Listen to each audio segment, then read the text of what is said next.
విశాఖ తెలంగాణలో అవినీతి తిమింగలాల గుట్టురట్టు చేస్తూ ఫోరం ఫర్ గుడ్ గవర్నెన్స్ అధ్యక్షుడు పద్మనాభరెడ్డి సీఎం రేవంత్ రెడ్డికి ఒక సంచలన లేఖ రాశారు. రాష్ట్రం ఏర్పడిన తర్వాత అవినీతి తగ్గడం పోయి మరింత పెరిగిపోయిందని ఆయన ఆవేదన వ్యక్తం చేశారు. తప్పు చేస్తే శిక్ష పడుతుందన్న భయం ఉద్యోగుల్లో చచ్చిపోయిందని లేఖలో రాసుకొచ్చారు పద్మనాభరెడ్డి. ఏసీబీ, విజిలెన్స్ నివేదికలు సచివాలయంలో ఏళ్ల తరబడి మూలన పడి ఉన్నాయని చెప్పారు. సచివాలయంలోని కొందరు ఉద్యోగులు అవినీతికి అధికారులకు రక్షణ కవచంలా మారుతున్నారని లేఖలో పేర్కొన్నారు. అవినీతికి పాల్పడితే ఏమవుతుందన్న భయం సర్కారీ ఉద్యోగుల్లో లేకపోవడంపై ఆందోళన వ్యక్తం చేశారు పద్మనాభరెడ్డి. విచారణను సాగదీసి చివరకు చిన్న శిక్షతో సరిపెట్టడం లేదా కేసులను ఎత్తేయడం జరుగుతోందని సీఎం రేవంత్ రెడ్డికి రాసిన లేఖలో పేర్కొన్నారు.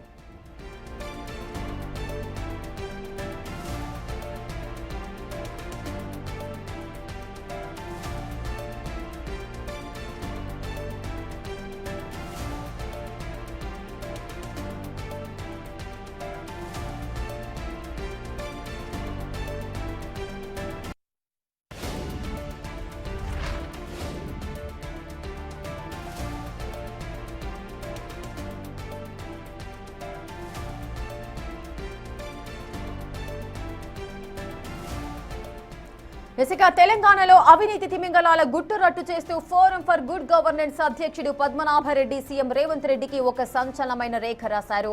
రాష్ట్రం ఏర్పడిన తర్వాత అవినీతి తగ్గుతుంది అని మేమంతా కూడా భావించాము. కానీ అవినీతి తగ్గడము అటుంచి అవినీతి పెరిగిపోయింది, అవినీతి తిమింగలాలు కూడా పెరిగిపోయారు అంటూ కూడా తన ఆవేదనను వ్యక్తం చేస్తూ ఒక లేఖను రాశారు సీఎం రేవంత్ రెడ్డికి. ఇంకా ఆ లేఖలో పలు విషయాలను ప్రస్తావిస్తూ లేఖనైతే రాశారు. తప్పు చేస్తే శిక్ష పడుతుందన్న భయం ప్రభుత్వ ఉద్యోగుల్లో లేదు అంటూ కూడా ఆయన పేర్కొనడం జరిగింది. పూర్తి వివరాలు మా ప్రతినిధి వాసు అందిస్తారు. వాసు, అవినీతికి సంబంధించి అలాగే అవినీతికి పాల్పడే వారికి శిక్ష అనేది తక్కువగా ఉంటుంది అంటూ కూడా పద్మనాభరెడ్డి సీఎం రేవంత్ రెడ్డికి రాసిన లేఖ ద్వారా ఏం చెప్పదలుచుకున్నారు? ఇప్పుడు ఈ లేఖ రాయాల్సిన అవసరం ఏమొచ్చింది? తెలంగాణ రాష్ట్రం ఏర్పడిన తర్వాత ప్రభుత్వ శాఖల్లో అవినీతి పెరిగిందన్న విషయాన్ని ఆయన ఏదైతే సేకరించినటువంటి సమాచారం ఆధారంగా కూడా ఆయన చెప్పడం జరిగింది. ఎందుకంటే గత ప్రభుత్వ హయాంలో 2021లో దరఖాస్తు చేసుకుంటే ఆర్టీఐ ద్వారా ఏదైతే ప్రభుత్వ శాఖల్లో ఉన్నటువంటి అవినీతికి సంబంధించిన కేసుల వివరాలు కావాలని పదే పదే ఆయన ఫోరం ఫర్ గుడ్ గవర్నెన్స్ అధ్యక్షుడు పద్మనాభరెడ్డి అడిగినప్పటికీ కూడా ఎక్కడ కూడా సమాచారం రాలేదు. రీసెంట్ గా ఆయనకు 27/1/2026 ఆయనకు సమాచారం అందింది. ఫైనాన్స్ శాఖలో 2014 నుంచి 2021 వరకు ఎన్ని కేసులు ఏదైతే ఏసీబీతో పాటు విజిలెన్స్ అండ్ ఎన్ఫోర్స్మెంట్ కేసులకు సంబంధించి ఎన్ని కేసులు పెండింగ్లో ఉన్నాయన్న విషయానికి సంబంధించి ఆయనకు సమాచారం అందింది.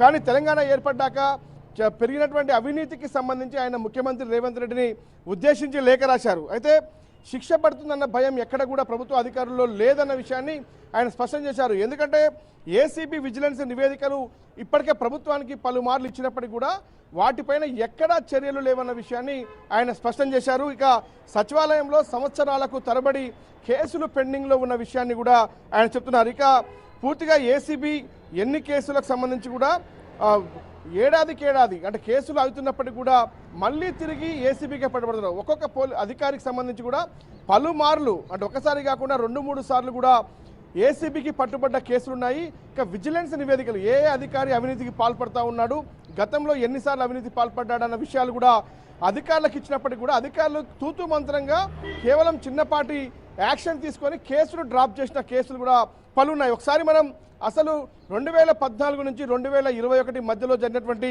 ఏసీబీ, విజిలెన్స్ నివేదికలు ఎలా ఉన్నాయి, అసలు ఎన్ని కేసులు పెండింగ్లో ఉన్నాయని చూస్తే 2021 నుంచి కూడా చూసినట్టయితే రెవెన్యూ డిపార్ట్మెంట్లో టోటల్గా 323 కేసులకు సంబంధించి కేసులుంటే కేవలం 5 కేసులు మాత్రమే 10 ఏళ్ల కాలంలో డిస్పోజ్ చేసినటువంటి పరిస్థితి. ఇంకా 318 కేసులు ప్రస్తుతం ఫైనాన్స్ శాఖలో ఉన్నటువంటి ఏసీబీ కేసులు ఉన్నాయి. ఇక పూర్తిగా కూడా విజిలెన్స్ ఎన్ఫోర్స్మెంట్లో చూసినట్టయితే విజిలెన్స్ ఎన్ఫోర్స్మెంట్లో 129 కేసులు పెండింగ్లో ఉన్నాయి. 2014 నుంచి 26 కేసులు పెండింగ్లో ఉంటే 2014 నుంచి 21 మధ్యలో 103 కేసులు నమోదయ్యాయి. మొత్తం 129 కేసులు ఇప్పటికే విజిలెన్స్ ఎన్ఫోర్స్మెంట్ కేసులు ఓన్లీ ఫైనాన్స్ శాఖలో కూడా పెండింగ్లో ఉన్నాయి. కేవలం దీంట్లో 8 కేసులు మాత్రమే డిస్పోజ్ చేయడం జరిగింది. అంటే కేవలం ఇప్పటి వరకు కూడా ఏసీబీ విజిలెన్స్ ఎన్ఫోర్స్మెంట్ కేసులకు సంబంధించిన విషయంలో కూడా కేవలం 13 కేసులు మాత్రమే డిస్పోజ్ చేశారు. ఏసీబీలో దాదాపుగా ఇంకా పెండింగ్లో ఉన్నటువంటి కేసులు ఒకసారి చూసినట్టయితే 318 ఉంటే ఇక్కడ విజిలెన్స్ అండ్ ఎన్ఫోర్స్మెంట్లో 121 కేసులు పెండింగ్లో ఉన్నాయి. అంటే 10 ఏళ్ల కాలంలో ఎక్కడ కూడా అవినీతి అధికారులపైన ఎలాంటి చర్యలు తీసుకోలేదు. కాబట్టే తెలంగాణలో ప్రభుత్వ శాఖల్లో అవినీతి పెరుగుతూ ఉంది. సచివాలయంలో చాలా పెద్ద ఎత్తున కూడా కేసులు పెండింగ్లో ఉన్నాయి. వాటిని ఎక్కడ కూడా డిస్పోజ్ చేయడం లేదు, ఎవరికి కూడా శిక్షలు పడడం లేదు. కాబట్టి ఇక్కడైనా సరే తెలంగాణ ముఖ్యమంత్రి రేవంత్ రెడ్డి గతంలో పెండింగ్లో ఉన్నటువంటి ఈ విజిలెన్స్ అండ్ ఏసీబీ కేసుల్ని కూడా పరిశీలించి త్వరితగతిన అవినీతి అధికారులకు శిక్షలు పడే విధంగా చూడాలి. తెలంగాణలో అవినీతి చేయాలంటేనే భయపడే విధంగా ఆ శిక్షలు ఉండాలి.